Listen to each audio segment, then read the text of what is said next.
अलकापुरीमध्ये इमारत कोसळली, सुदैवाने जीवितहानी नाही।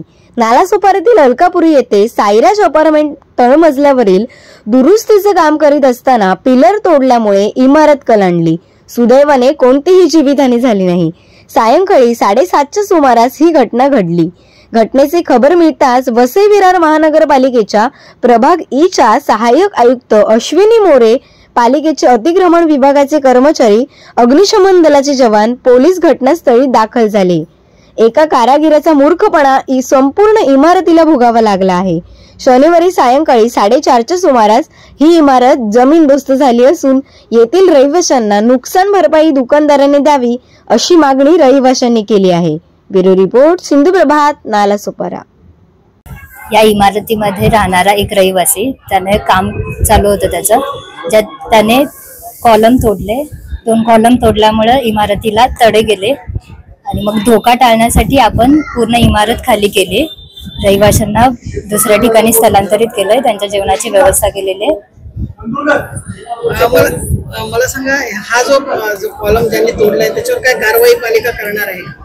हा, संबंधितावर योग्य ती कारवाई करण्यात येईल। काय सांगाल, आज इमारत कलंडलेली आहे, नेमकं काय झालेलं आहे आणि तुम्ही काय मदत करताय?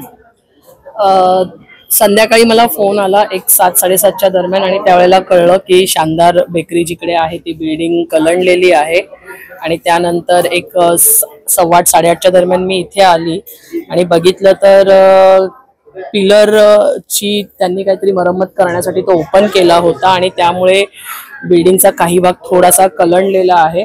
पण वेळीच इथे पोलीस प्रशासन आणि पालिकेचे कर्मचारी आले आणि त्यांनी इथल्या लोकांना त्यांच्या घरातून बाहेर येण्यासाठी मदत केली। सुखरूप सगळे घरातून बाहेर आलेले आहेत आणि आता आपण त्यांना आजची रात्र व्यवस्थित राहतील यासाठी त्यांची व्यवस्था केलेली आहे।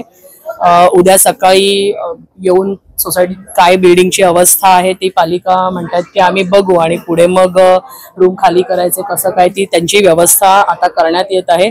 आमचे आमदार सन्माननीय राजन नाईक जी हे कंटिन्यू माझ्याशी संपर्कात आहेत, पालिका कर्मचारी अधिकारी त्यांच्याशी ते संपर्कात आहेत आणि इथल्या रहिवाशांना जी काही व्यवस्था लागेल, जी काही गरज लागेल त्यांनी संपर्क केला आणि सहाय्यक आयुक्त मॅडमनी फूड पॅकेट्स पण उपलब्ध केलेले आहेत त्या लोकांसाठी आणि राहण्याची व्यवस्था सुद्धा आम्ही त्यांची केलेली आहे। जोपर्यंत त्यांच्या बिल्डिंगचा काय विषय आहे, त्याचा काय निर्णय होणार तोपर्यंत आम्ही सगळे त्या रहिवाशांच्या सोबत आहोत। त्यांचं राहणं, खाणं, पिणं सगळी व्यवस्था आम्ही बघणार आहोत।